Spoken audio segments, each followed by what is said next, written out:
welcome to Bitstorm, a comedy game design podcast by two guys who know nothing about comedy nor game design. I'm Ben Slinger, and with me, as always, is Trevor Scott. Hello. Welcome, welcome, welcome. Yes, welcome. Ben and I just learnt a new word. It's called aphantasia. Yeah, we discovered that Trevor does not have the ability to form mental images. Something he's just recently discovered other people can do. And it sucks. But it doesn't stop me from creating stuff, as we create stuff every single week. That's right. We usually do that by a random word generator, and that's exactly what we're going to do tonight. We're going to do something a little bit different. We haven't done this for a little while. It's our supersized click pitch, whether that's what we used to call it. Or I can't remember. Yeah, it's fine. Sounds good to me. We take a random phrase. So we get an adjective and a noun, and we chuck them together. We each have, the two words, throw them together, come up with a game design. When it doesn't work, we throw them away. Yeah. That's pretty much So I think generally we we try to keep the adjective with the noun that it came with from either side, to take it as a whole phrase. But if that doesn't work, we can mix and match them to if something else comes to mind. This is loosey-goosey improv stuff. We don't have to stick to the rules. No. So, why would we want to stick to any rules? But this is just a jumping off point. It gets us in the right direction. Don't you know I wrote a whole thing of Bitstorm laws, and I will put you in Bitstorm jail if you break them. I've broken that before. 3, 2, 1, click. Partitioned imagination. Steamiest collection. Steamiest collection of partitioned imagination. Well, I mean, this is definitely porn. I mean, it's erotica. Okay. How is this a game? Is this like some sort of categorization? Like you have to put things... Yeah, I mean, partition imagination makes me think of like the sort of the concept of compartmentalizing, right? Yeah. So different aspects of your life that you keep separate. Yeah, I'm imagining that... thinking, as we've just discussed, I'm thinking that what your character actually is in this game is almost like a bookkeeper or like the collection sort of person. Oh, okay. Inside this guy's brain. So it's all about choosing the right things to keep, and putting into the various files. So it's kind of a bit of Inside Out or Herman's Head. Yeah. Style thing where you are you just one of the people? Is this like a situation where you're dealing with the bureaucracy of this person's brain? Yeah, I think so. I think, sort of like your big FBI agents sort of thing in the brain are almost like your long-term memory sort of guys. You're sort of like the sorting guy who gets to choose what parts of the short-term... What parts of the short-term memory have to go on to the long-term memory? Right. Yeah. You're like, yeah, exactly. You've got like a conveyor belt of all the experiences, the sensations coming into the brain at once, and you're like throwing most of them away and keeping the ones that matter. Yeah. So, I mean, I think from a systems point of view, that gets very complicated very fast. Oh, yeah. Extremely complicated. I don't think we could go down that sort of route where what you're doing, is affecting a system that affects the world. I think we need to go in a bit more of a narrative way. Yep. Now, and then I guess that comes down to, is it narrative in a sort of Papers, Please way where you are still actually performing these actions? Like, you're seeing this conveyor belt of sentences and pictures and different things going past, and either like analyzing each one and throwing them in the bin or sending them off to long-term memory or flagging particular things, like maybe based on the narrative, like you're supposed to be watching out for things because this is what your human being is alert for at this point. Okay. I've got an idea of where I'd like to take this. And I think it works well in the narrative sort of way that your first couple of days, it's almost like your first day on the job. You're now, sorting the memories. You've taken like this random memory that looks sort of important that you need to sort of put aside. Okay. And it falls into the wrong basket. Like it falls into the garbage sort of thing. Yeah. But it turns out that this memory that you wanted to send to your long-term memory was actually like your character is now going to, or your human is going to be a witness in like a trial coming up. Okay. And so you've now got to, so the FBI, through like the frontal brain initiative, investigation. I love it. Or something. Turns up and is like, we've heard word that this piece of information, should have been in long-term memory. Like, did it come through short-term memory? What happened to it? And from then on, it's sort of like, it's an adventure through the brain trying to find out where this memory has actually gone. Where it ended up. You have to like go down to the garbage collection thing, and they're like, yeah, like memories hang around here for a few days, but then, they go into the incinerator or whatever. Or it's like as they sleep or something. It's like when they sleep, that's when we throw out like all the memories, because it's like the cleanup period or something. And you've got the night, and so you have to talk to the night shift. I kind of like, you're sort of running around. You find out that the human's getting sleepier because it was like earlier today that this. Oh God, this memory. yeah. And so you sort of open up the steamy collection and just start throwing it out there. So he's that's given us at least 15 minutes. You just get him super horny. Well, but I do love that idea of like you just start pumping serotonin. Like you go to talk to like the chemical. You've got they're basically like the. I don't know. Are they the sewage of the brain, or are they like the water supply or something? Like what would be the section that's responsible for pumping all the happy drugs around? It's like your dispensary. Yeah, it's kind of like your pharmacy sort of thing. It's your pharmacy. There you go. Yeah, I'm just imagining that the steamy thing is like a spank bank. It's like this huge bank. It's the spank bank. It's an actual bank as well. So because I'm kind of thinking it's a bank heist in the middle of it. Oh my God, it's a bank heist for the spank bank. Yes, you have to get them out of the spank bank and like somehow throw them into like short-term memory or whatever, like into the current, what's your active memory or something, like your the frontal cortex or something, to keep them awake. They're just like, why am I suddenly super horny? And I'm just imagining that because you're rifling through all these weird like memories, like in the middle of it, like in the middle of its session, like this memory about grandma comes up and he goes, oh, it gets mixed up. You drop it like there's like the outgoing something, and it gets mixed up with his grandma or something. Jesus Christ, that could be so hilarious. That's really good. I love this sort of a more in-depth, inside-out kind of thing, but it's more of a bureaucracy than. I mean, you could have a bit of a laugh about some of the traditional things that people think about and all that sort of stuff. It's sort of like he's having sex and wants to last longer, so he starts thinking about baseball. So it just so happens that you see almost like a. You're rifling through baseball stuff. It's like, oh, he needs to last longer. Please, quick, find this and. Yeah, well, I love you've got kind of like your conductor or something, almost, of like they're in control of bringing thoughts to the front of the mind, and it's a high pressure, or like air traffic controller or something, right? Yep.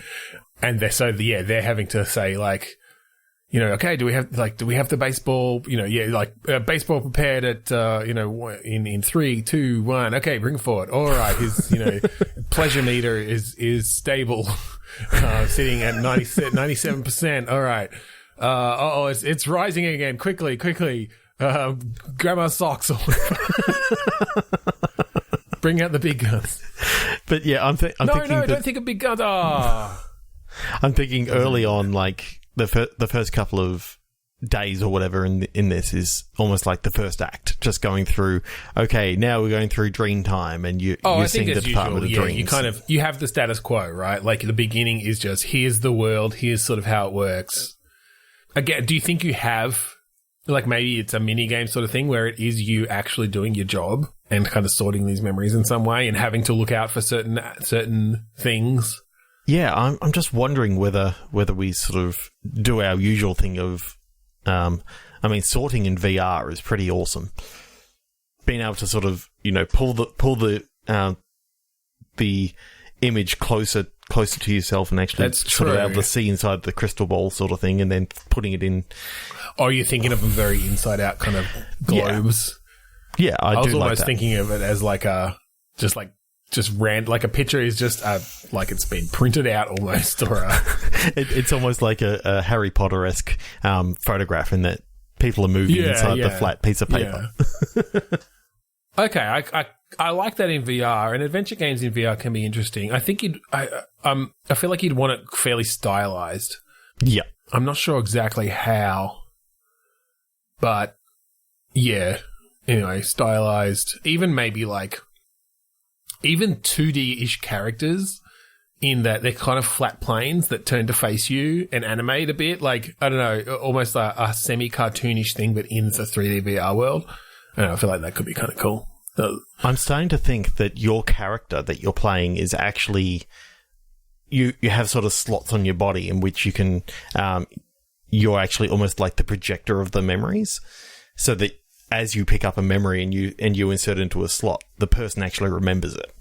So that's why when you're going through like the Spank Bank and stuff, that's why you can basically... That's how you're able to do it. Yeah, effectively you're trying to smuggle it out. Oh, I like this idea, but I think you're like one of...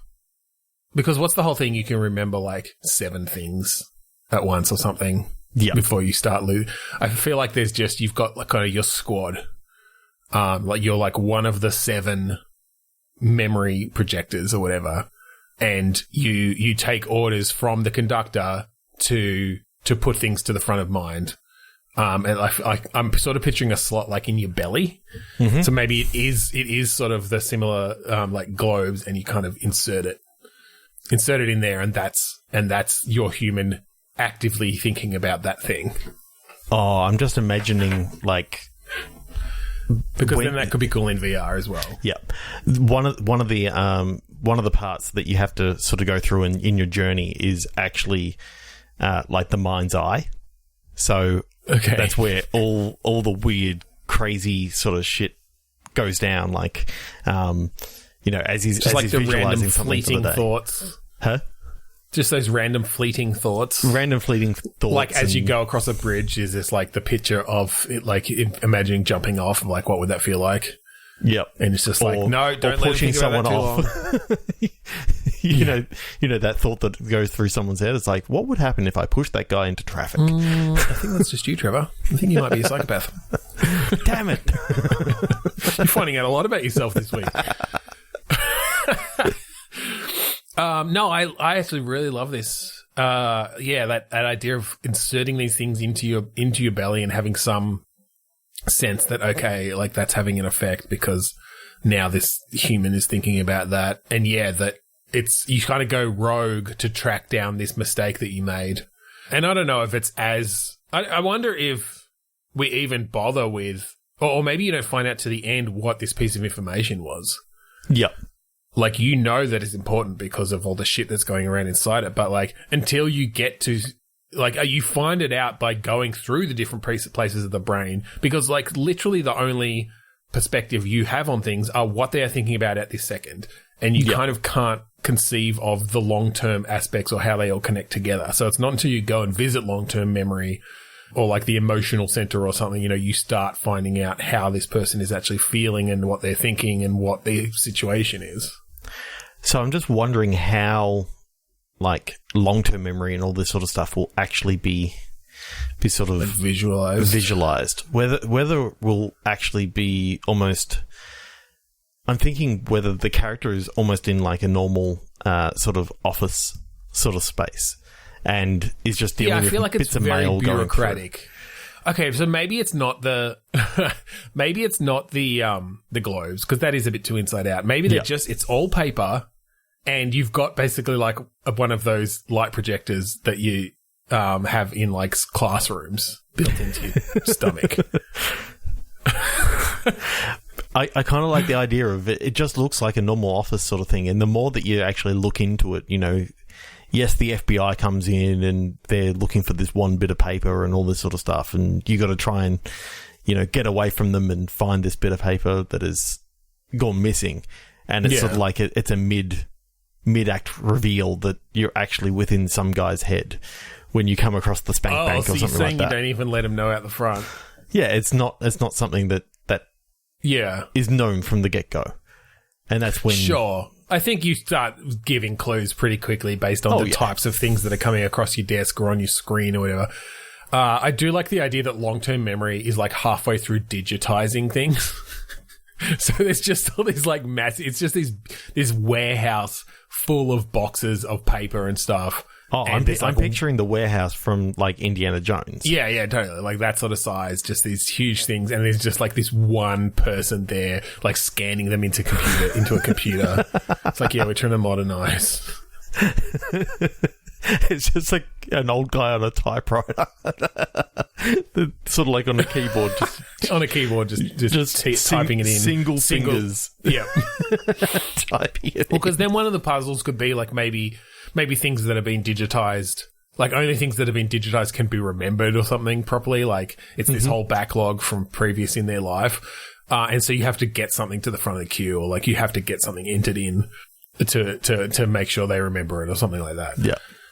I really like I love that you're making all these connections, and yeah, that's really cool. That'd be a really fun exploration of metaphor. It doesn't get any better than that, so we're going to call it a day. After one game. No, let's go again. 3, 2, 1, click. Let's go. Creepy boat. Welcome, telephone. Welcome, telephone, creepy boat. Okay. Well, I mean, creepy boat. I'm feeling Stephen King-ish. This is like the haunted car, but it's the creepy boat. I mean, I'm almost looking at this as like a BioShock sort of thing as well. Like, how you had that boat at the start of like BioShock Infinite that you were going up towards the lighthouse and all that sort of stuff. Vaguely. It kind of felt a little bit like that. I don't know. But yeah, I do like the idea of a creepy boat in a horror sort of game with a welcome. I wonder if this is a bright horror game, and by that I mean this is not. It's not foggy. Shadows, it's not fog. Yeah, it's not misty.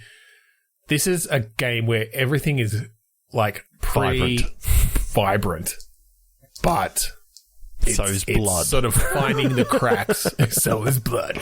It's like sort of finding the cracks in that and yeah, where that becomes creepy. It's like the happy side of We Happy Few. How bright and vibrant. Sort of, but that was sort of very obviously this like fake creepiness on the happy side. Mm-hmm. I'm thinking this is mostly, it's not that it's like over the top happy, it's just that this is a relatively vibrant looking world, and it could even be a bit cartoonish. Beautiful sort of cell shaded ish sort of thing. But it's a fucking horror game. Like, we find ways to sort of subvert expectations there and put people on edge. Mm-hmm. One of the first things I want them to come across is like maybe the old Telstra style telephone boxes. Yep. That, it's one of the first things that you come across is this telephone box is ringing, and maybe it sends you. Does it open on that? Is that like literally the cold open? Whether it's the cold open or whether the cold open is literally you in a boat.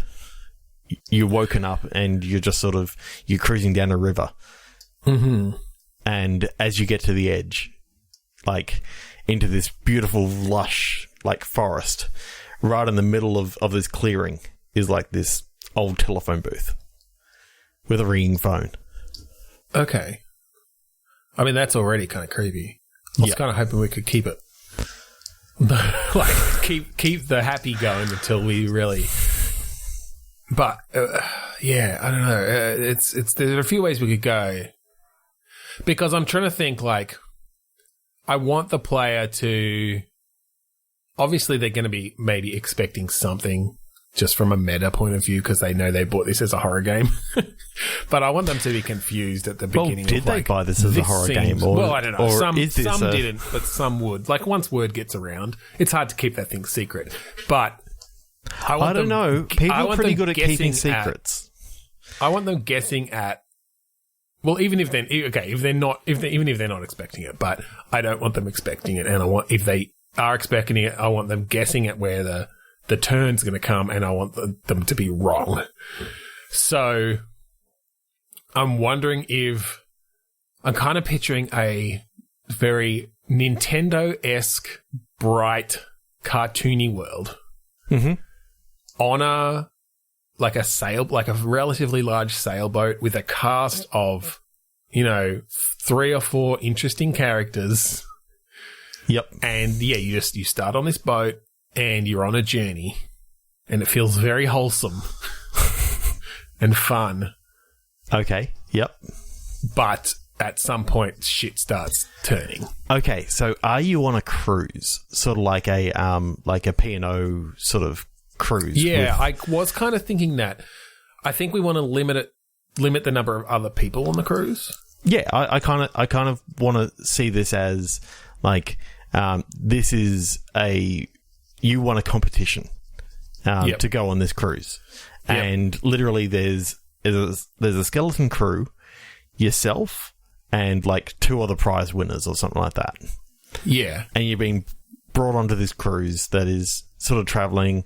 It's like a huge boat, I'm thinking. I'm picturing almost kind of like an Animal Crossing opening almost, where like in that it's whatever, you've inherited a farm, like here you go, blah, blah, blah.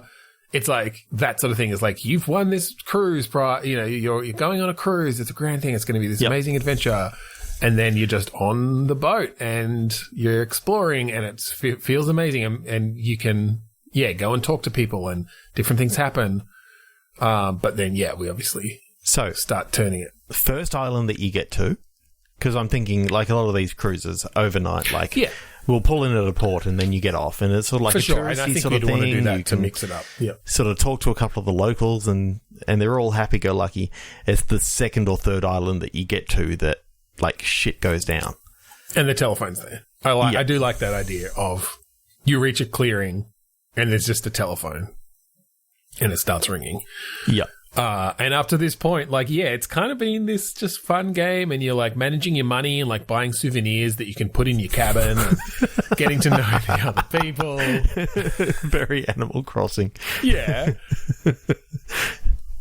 Yeah, in that sort of way. And I think like they are like these quirky, like maybe anthropomorphic animals or like Pokemon style creatures or something like, like it's a very Nintendo-esque sort of thing, where it's just all these different weird species of things living happily together.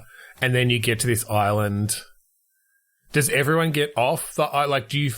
Is the island normal to begin with, or it's literally you come ashore and I think maybe the couple of other cruise winners, they decide not to go off and you decide, well, I'm here.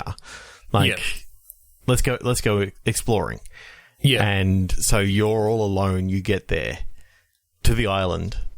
And just after you get off the phone, you sort of look out because I'm picturing it's almost at the top of like this sort of on a plateau or something like that. You can see the boat off in the distance. Yeah. As the boat it starts leaving. Oh, okay. So that's cool. That's almost showing something's happening. They knew that you were off because they said that they were going to wait. Yep.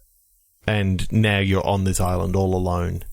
So I like that it's set up that, okay, this is, a relatively uninhabited island. We've organized for a hike for you or whatever, like you can take this trail. And so it's just like, nice wildlife and different things. And maybe you do see some signs of civilization off in the distance, like smoke coming up that you assume is from houses or something. Mm-hmm. And then you reach the end of this hike and you see the boat leaving. And then is that when the phone rings? Oh, yeah. Just as you hear, like the first thing you hear is like the boat sort of whistle go. Yeah. as it takes away, as it leaves, and you're like, oh shit, and it just sort of does, one of those sort of shots of your eyes are just wide open as you turn around, and there's a telephone box that wasn't there before. Yeah, the whole what's that zoom and pan simultaneous thing that stretches the background out. Yep. As you bring into focus this big ass freaking phone box that wasn't there 2 seconds ago. Yeah. All right. So what does who's on the other end of the phone, and what do they say? Because I think they're still pretty jovial. Do you know what I mean? I think it could be the voice of the ship captain. Okay. And he's just all right, enjoy your time. We'll come back for you. Totally normal. We've had a small issue with some other people on a nearby island. We've had to leave. You'll be fine there. We'll be back for you later on today. And it's sort of okay, what's going on? This phone box wasn't here a minute ago. Yeah. So I like the idea that it's actually almost completely normal, except for the fact that he's calling you on this phone box that just was not there previously. Yep. Otherwise there's nothing to be suspicious of. But it's just that, what the fuck? How did this phone box just appear? Yep. And I like that the player at this point could even be thinking oh, well, maybe that's just how communication works in this world.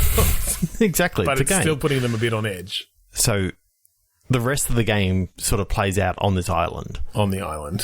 Okay. Whether it turns into the forest sort of survival thing, or whether it's more of a runaway from a Zelda-ish kind of sort of thing, maybe.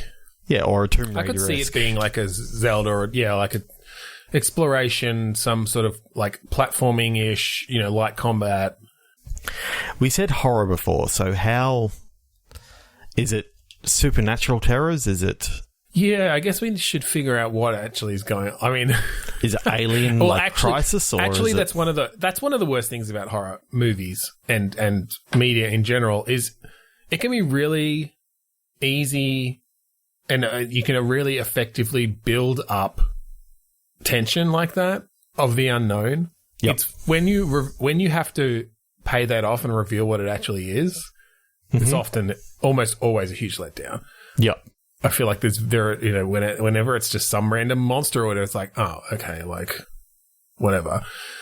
So, I guess what I'm saying is I don't know. I'm saying that I feel like I could see the potential here for really building up this tension for what's going on. Is it more totally do a J.J. Abrams and just leave the fucking ending to someone else? Is it one of these things of kind of it's an unseen sort of terror? It's sort of almost stalking you. So, yeah, I guess. Is it even a thing, or is it just that weird shit is happening to you, right? I mean, I guess maybe it's that you're being haunted in some way. Mm-hmm. But yeah, I guess, is it an entity? Is there? Because I don't know how to resolve it, I suppose, at this point. Are you trying to? Is this island haunted by the indigenous people that were colonized and killed or something, and they're haunting you, and you have to uncover their story and end up helping them or something? Yep. I think what you could almost do earlier in the game, just to sort of show that this is almost a normal thing that sort of has happened before, is someone got left on the first island as they went off to the second island, and they went back to the first island sort of thing, to pick them up later on. It's almost this has happened before. They come back. Yeah, well, it could just be at different places, the ship just kind of bounces back and forth between these different islands because different people want to get off at different times or something. Yep.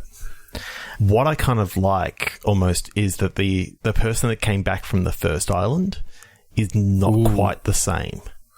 Okay. There's something a little bit weird about them. They're not as chipper as before, and they're very blunt as to their answers, whereas before they were. And then do you find them on the island even though nobody came off with you? And they're somewhat more normal, maybe. And it's almost like a Well, I think it is that's just that very, like, they're acting a bit different. They're still acting like a normal person, but not the same person that they were. Like, and only because you had talked to them previously do you recognize that. Yep. It's sort of you're unsure if anything's changed or you just don't know them well enough. Yeah, or they're just having a bad day. Yeah, exactly. Because I kind of like the idea of later on in the game, you meet your doppelganger. Right, okay. So you're saying that there's some sort of not body snatching, but like taking the form of someone. Yeah, okay.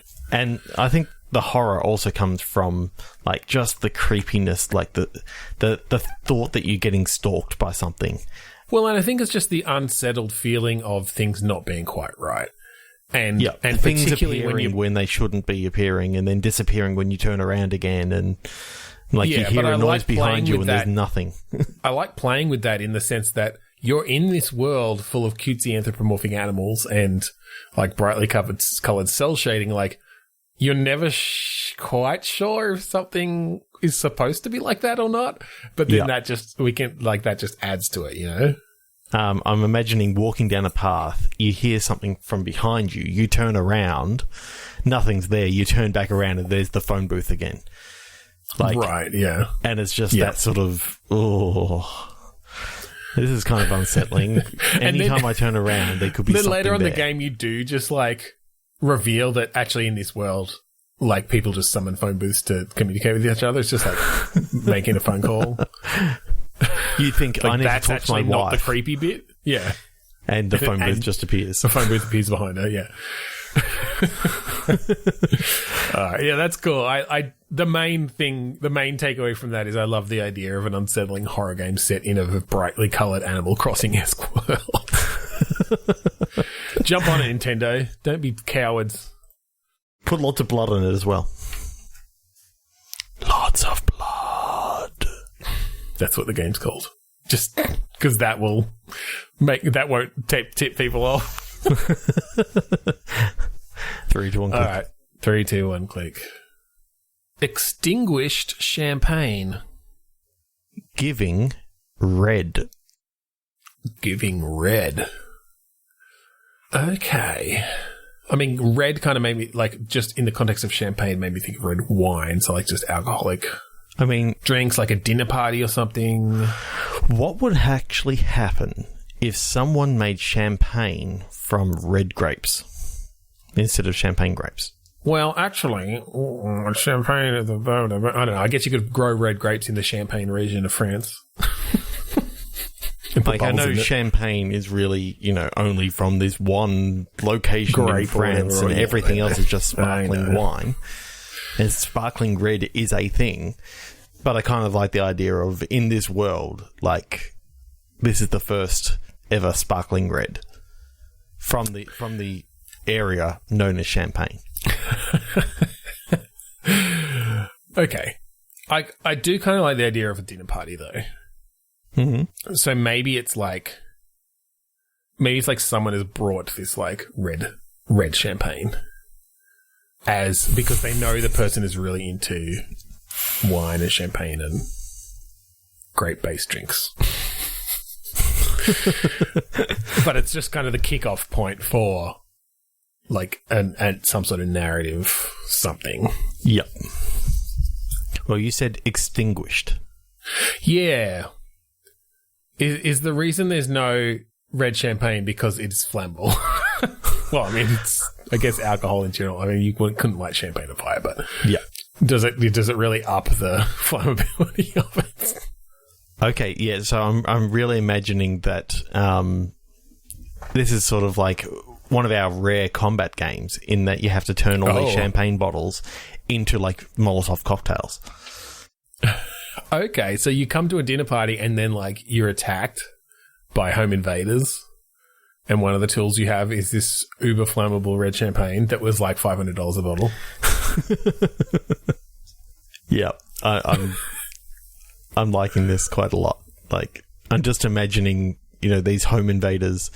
How big is this? Is this an actual mansion that you're in? Is it? Okay, yeah, I like the idea of a very stealth-based combat game where you don't play anyone particularly versed in stealth.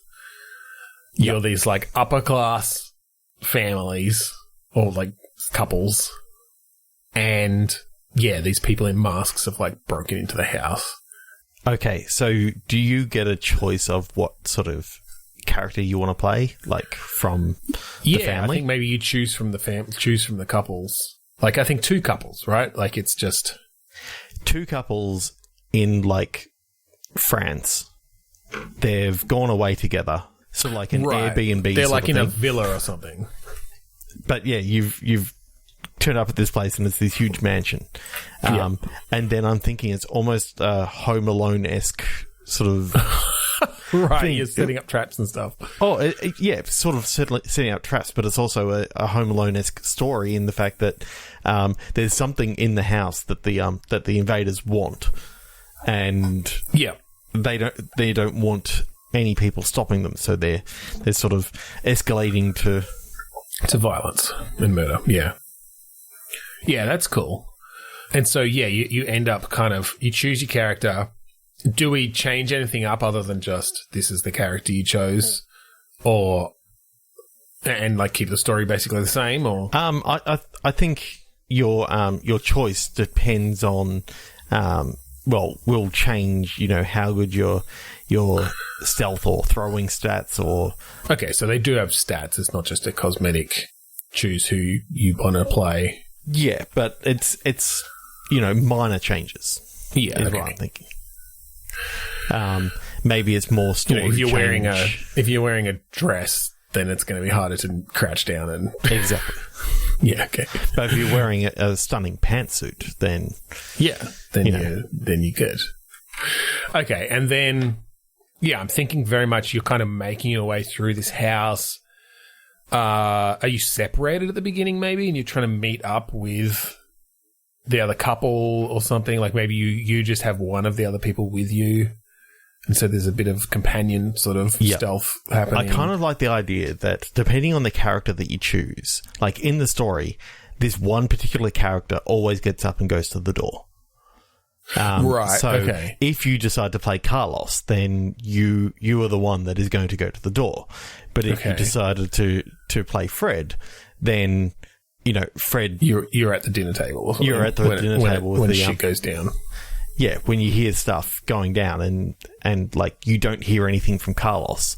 Yeah. Like, but if you're the one answering the door, then you may be able to change it a little bit in the fact that you've got the reflexes to actually shut the door, and then they've got to get in some other way.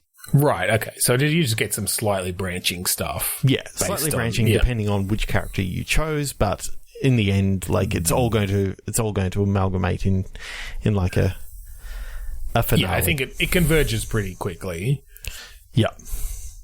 But you get to like go through different aspects of the house in different areas of the house in different order or something based on who you choose. And I do kind of like the idea that if you choose like the petite woman, she can actually go travel through the dumbwaiters. Right. So she can get to an area that like everyone else can't quite get to as quickly.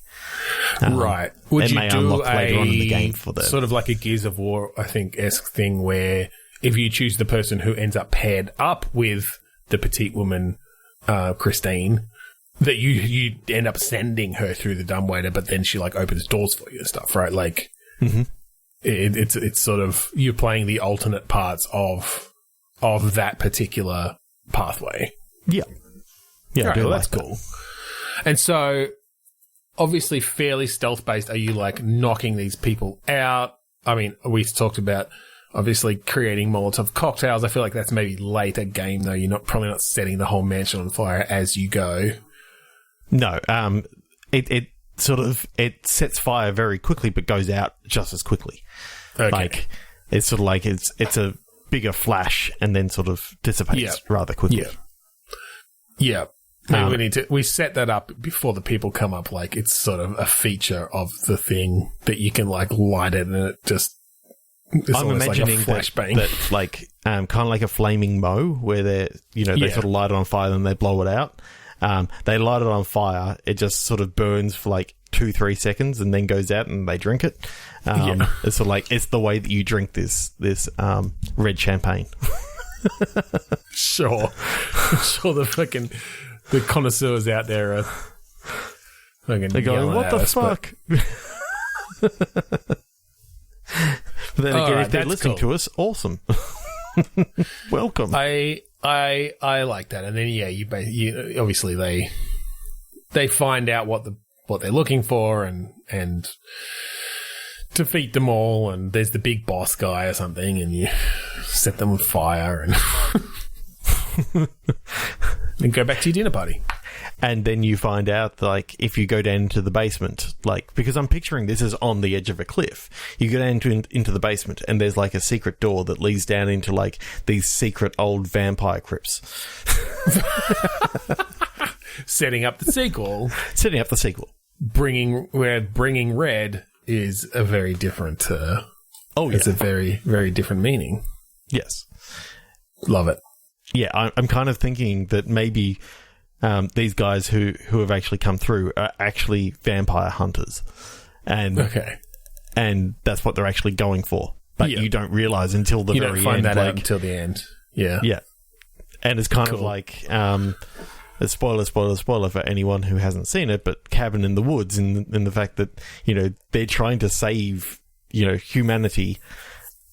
But they're doing it in a brutal way. The protagonists of the movie are sort of like have stopped that in a really bad way, and now humanity's actually doomed. Right. Cool. Like it. Send that game on dooming humanity. Yep. And click again.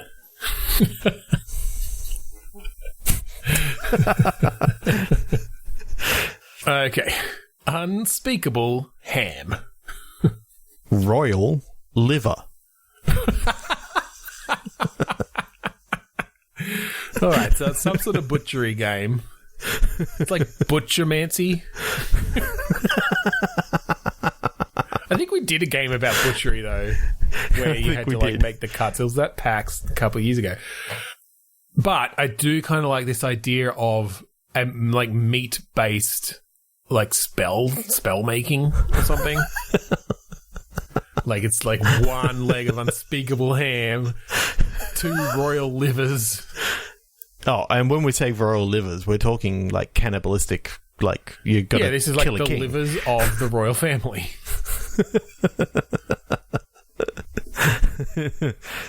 Doesn't say how fresh it needs to be. Is this like a necromancy game? Are you an evil sorcerer in this game, and you are like, it's almost Hitman-esque, but in a sort of fantasy sorcery world, and you're harvesting organs and things. Oh yeah, I'm loving this. I'm loving the whole idea about it.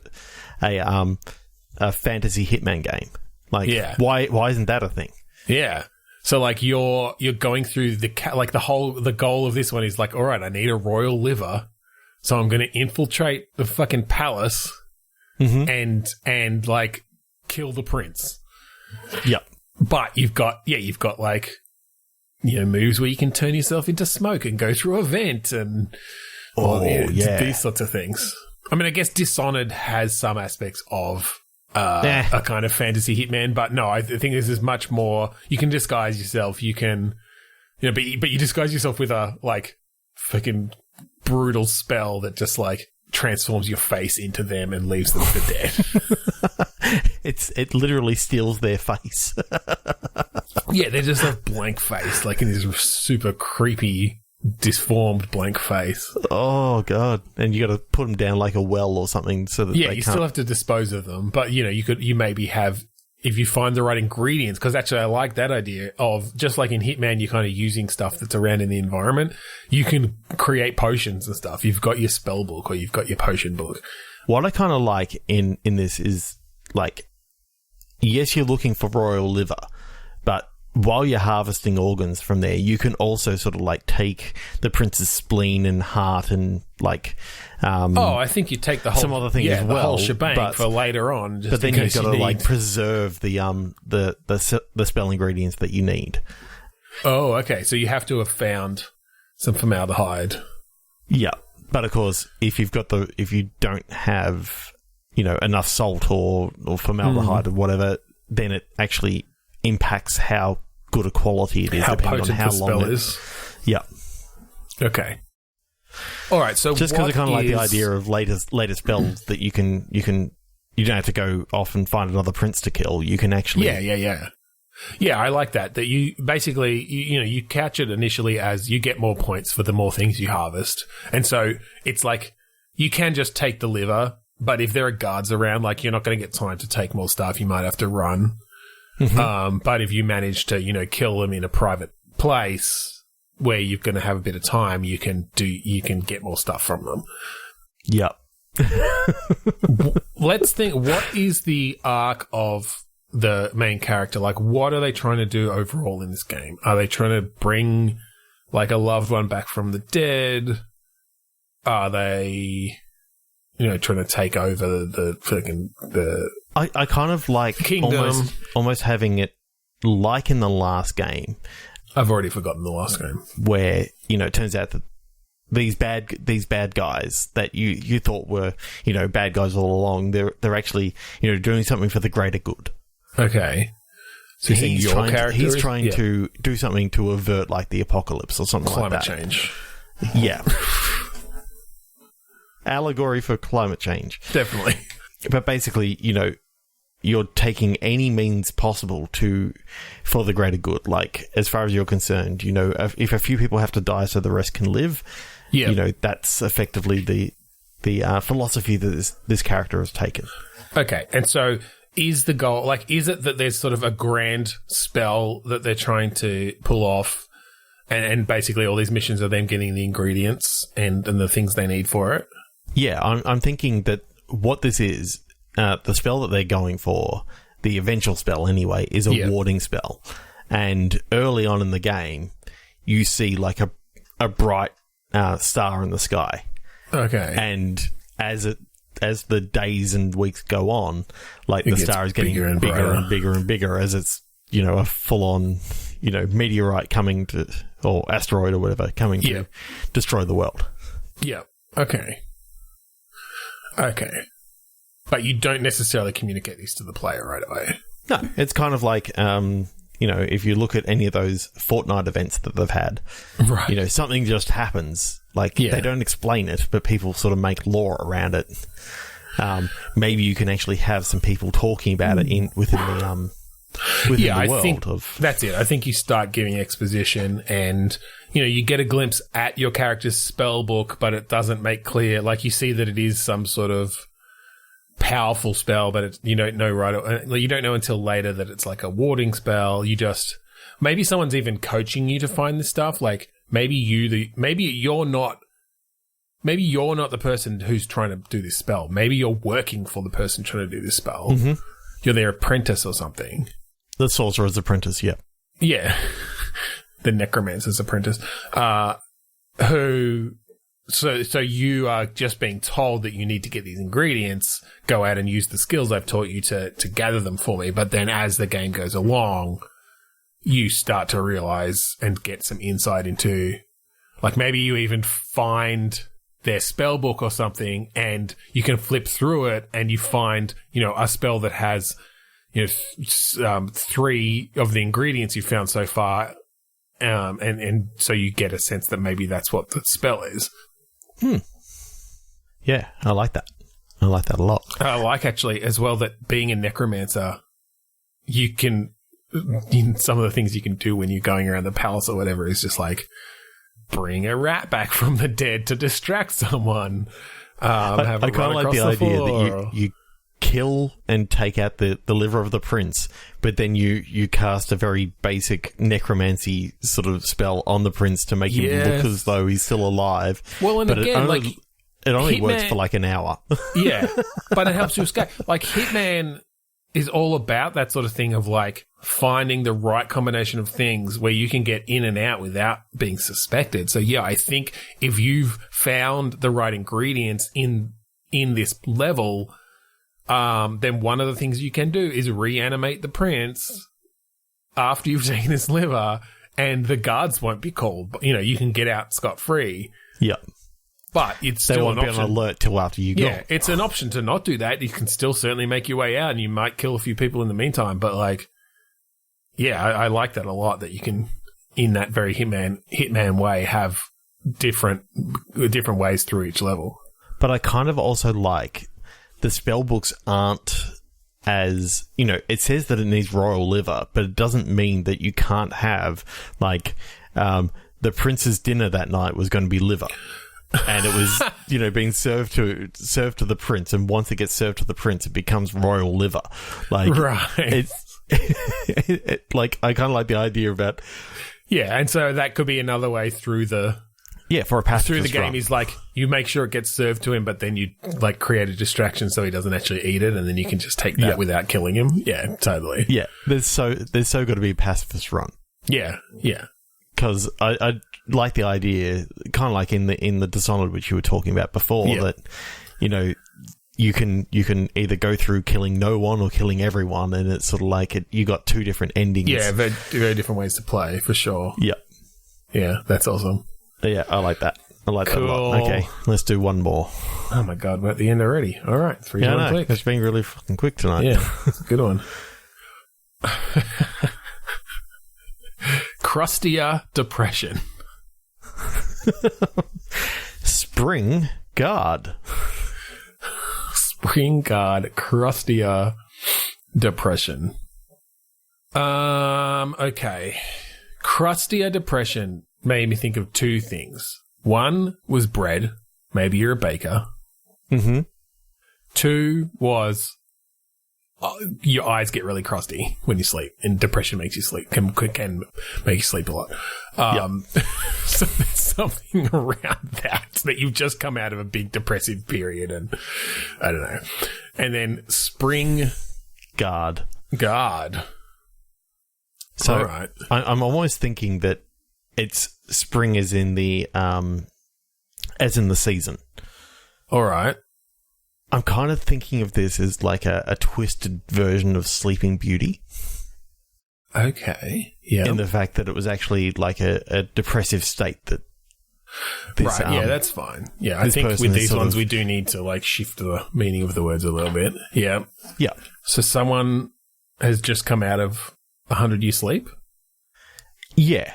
Caused by curse. You know, a curse. That is, you know, and wakes up with like crusty eyes and that sort of stuff, and you know, sort of has. So you know, I'm just picturing Prince Charming kissing Sleeping Beauty, and she opens her eyes and she's like, "Oh!" And they're all like, it looks crusty, as though she's got like conjunctivitis sort of thing. Yeah. Well, you try sleeping for 100 years. See what happens to your eyes. Okay. Although, yeah, that's fine. I like that. Maybe we can take both aspects. Maybe you are a baker. Like, maybe this isn't, you know, it's Sleeping Beauty, but you're not a fucking princess. You're just a laborer. Like, you're just a working class baker. And maybe you've been asleep for so long because, like, maybe this is a world where this is just something that sometimes happens. People get cursed. They fall asleep until their true love comes, and it just took a really long time for your true love to come and bother with you. Yep. So I'm just wondering whether the Spring Guard, is like a almost like a side character sort of thing. Of he's there to almost escort like Prince Charming or whatever to this place, and he's got like. He's almost like the sidekick sort of thing, but that's who you're playing. Okay. Well, yeah, all right. Because you're saying that, and I was thinking... Because I'm just thinking of this world where this is a common thing. And so there are princes and princesses who go out looking for their one true love. But, of course, they're all, like, up themselves, so they only look for other royal people who might have had this curse. But they take their guards with them, and yeah, they, you know, for whatever reason, they're called the Spring Guard. But then that's who is the true love of this baker. Mm-hmm. So, like, while the person they're guarding is off trying to find their, like, true sleeping love, the spring... There's some weird shit around consent going on here that I'm sort of ignoring for the fairy tale aspect, but... The Spring Guard comes across this sleeping baker who's been there, who's just been like, they just get shoved to the side, like they just get put in a bed in a bedroom or something and like left there. It's like, all right, someone's going to come. So what's your baker's, or what's your character's name? So are we saying you play the guard, the spring guard? Yeah, I'm wondering whether you play the baker or whether you play the spring guard, or whether it's a co-op game. It depends where you kind of want to start the story. Because it's actually going to be a little bit tricky to kind of get across this idea that people just have like rooms in their houses where it's like, oh yeah, you know, Beverly came down with the sleeping fits. You know, we're waiting for her true love to come. It could be decades. Yeah. Yeah, I'm just wondering if your sidekick spring guard sort of character is, you know, he sort of says to your character, let's just call him Mario. I'm sorry, Mario, but your princess is in another castle. Wait, do they say that to your character or to the prince that you're? Yeah, I'm princess just that you're thinking, like taking you know, around. That'd just be perfect. That you know, as you sort of going through trying to find your love.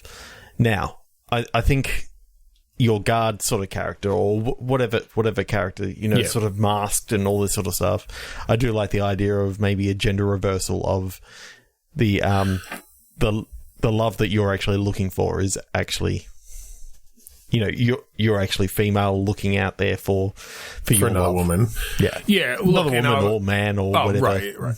Yeah, look, I was definitely trying to be gender neutral with that, and I think, like, in this world, anyone can come down with this affliction, and we're not keeping it heteronormative around who can be their true love, certainly. Exactly. But yeah, I do like the idea of leaning into that a bit with the main characters for sure. So you play this woman. Maybe her name is Spring. Okay. Her name's Spring. She's the guard for this prince who, I wonder if there's some weird stuff around, because obviously with Sleeping Beauty in general, like kissing someone who's sleeping is totally non-consensual. Mm-hmm.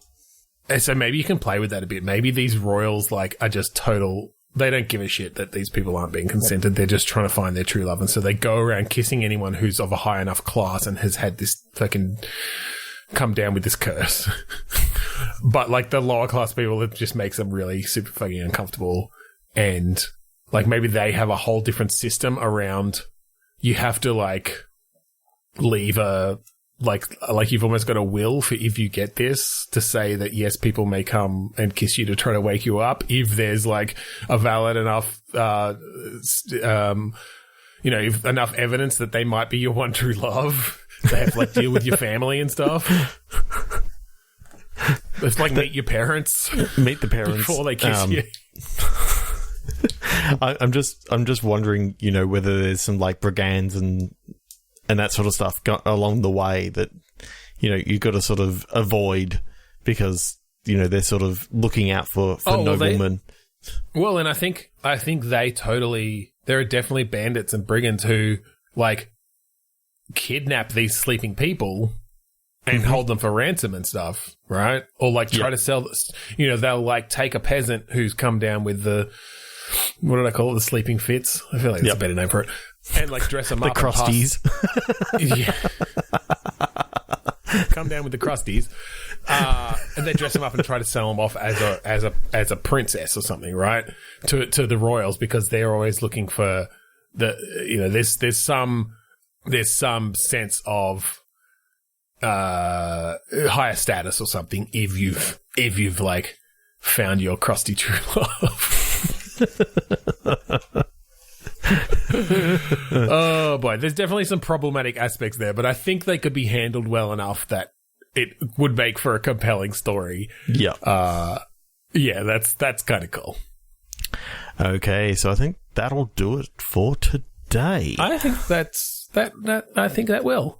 So thank you for joining us this week on Bitstorm. If you want to find us online, you can go to podchaser.com/Bitstorm.